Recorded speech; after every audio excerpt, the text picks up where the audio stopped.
Welcome back to my sustainability journey, and today's video is about pruning fig trees, and more specifically trunk chopping fig trees from tall lanky things like this to short, well structured stocky little trees.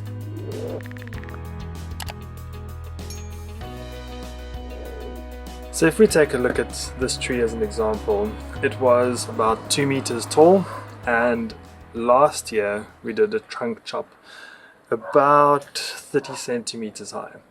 What this has done is it's given us 2 offshoots, and if you haven't watched my video on pruning, I'm going to tag it for you at the top so you can see all about the principles of 2, where here you can see we've taken 2 that are coming out the side and we've got 2 coming up there. What we can do is, you can see one bud coming out of here and another one going out there. So this one is going to split into 2. And we'll take this one, which will also split into 2. So that's the whole principle of splitting into 2s. And you can see how well structured this tree is at 30 centimeters. We've already got 4 branches.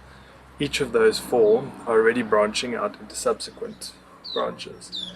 So what we're looking at is a tree that's 1 meter high that has 8 fruit bearing branches, as opposed to that one over there which has got 1 stem about 1.5 meters tall that bears almost no fruit.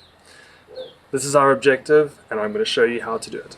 So to highlight the importance of why we need to be doing this, we can have a look at this plant, which you can see very flexible. All the weight of the plant is at the top. It has quite a few branches up here. Last year it didn't bear any fruit, but you can see its stem is not strong enough to support the weight of the top of the tree.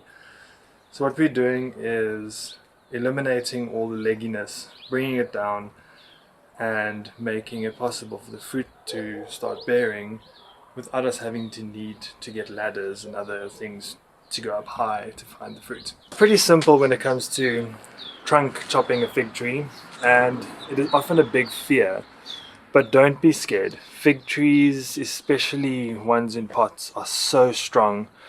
They're almost impossible to kill. The only way you're going to kill it is by overwatering it and drowning it. I've seen them come back from practically dried out completely, so they're very tough. Don't be worried about hurting them. When it comes to pruning, always look for buds. So if we look here, there is a bud over there. It has started shooting up higher, which is a bit of a problem. We've just had such a strange winter this year that it hasn't actually got cold enough. But what we're looking for is buds. So there's a bud and there's a bud, which means we can go lower and there'll be dormant buds, but if we cut it here, we're guaranteed a branch and a branch pretty quickly. What you want to do is, you'll see the nodes are about, 5 centimeters apart. You don't want to cut anywhere near the base of a node. So if we look, there's a little node, there's another one, and there's the next knuckle. So what we'll do is we'll take our clean sharp scissor, and then what we're going to be doing is cutting it in the middle of the little join, which is this size, in the middle at a 45-degree angle. And we're just going to cut it. And why we want to cut it at a 45-degree angle is simply for water runoff. Figs have, as you'll see, a hollow core, especially in winter when they go more dormant and there isn't a lot of sap flow. If it is cut flat, then it can hollow out and the water can then sit in there and it can cause rot. And I'll show you. So if you look at the one that we pruned previously, you can see it's hollow.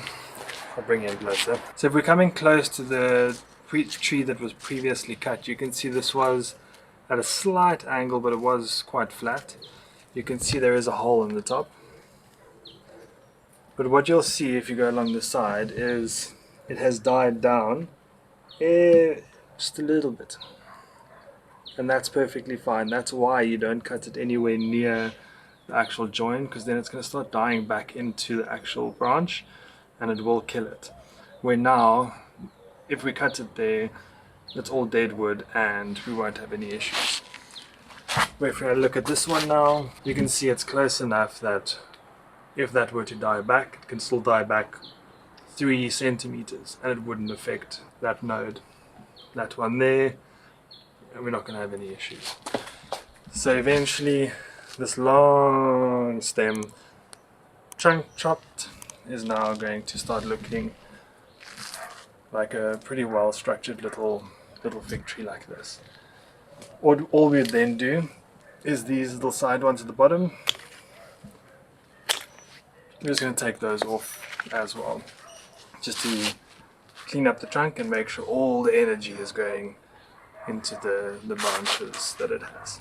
So when we look at this fig tree that's just being trunk chopped, you might think to yourself, why haven't I sealed it? And that's a very good question. And the simple answer is you can if you want to, but fig trees have natural substances within the sap that actually seal off the wood.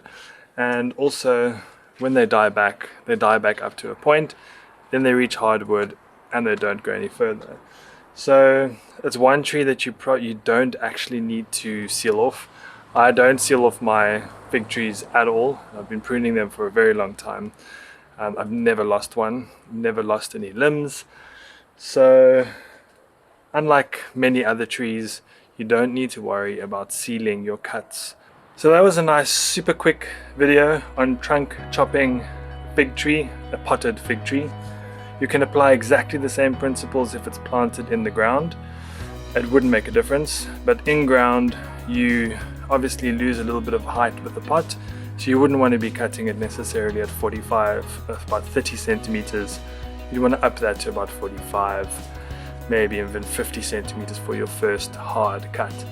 And from there, like I said, then you start building the scaffolds, and by the time your tree reaches head height, you should be looking at about 12 branches.